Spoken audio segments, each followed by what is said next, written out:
Bonjour, je m'appelle Khaled Fazran, je suis doctorant au labo CEEP de l'École des Mines, en parallèle avec le lab Recherche Environnement.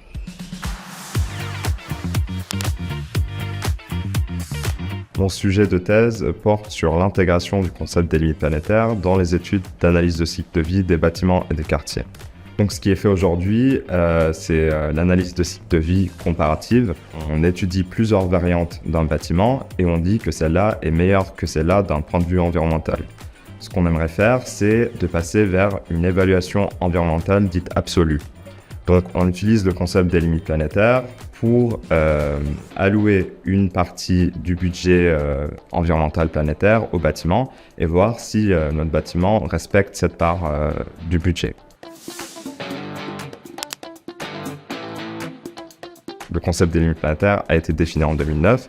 Il représente des seuils à ne pas dépasser pour ne pas compromettre la stabilité de l'Holocène et faire face à des conditions défavorables à l'humanité. C'est un peu comme un bilan de santé général de la planète. Il existe 9 limites planétaires, dont par exemple le changement climatique, l'acidification des océans, l'utilisation de l'eau.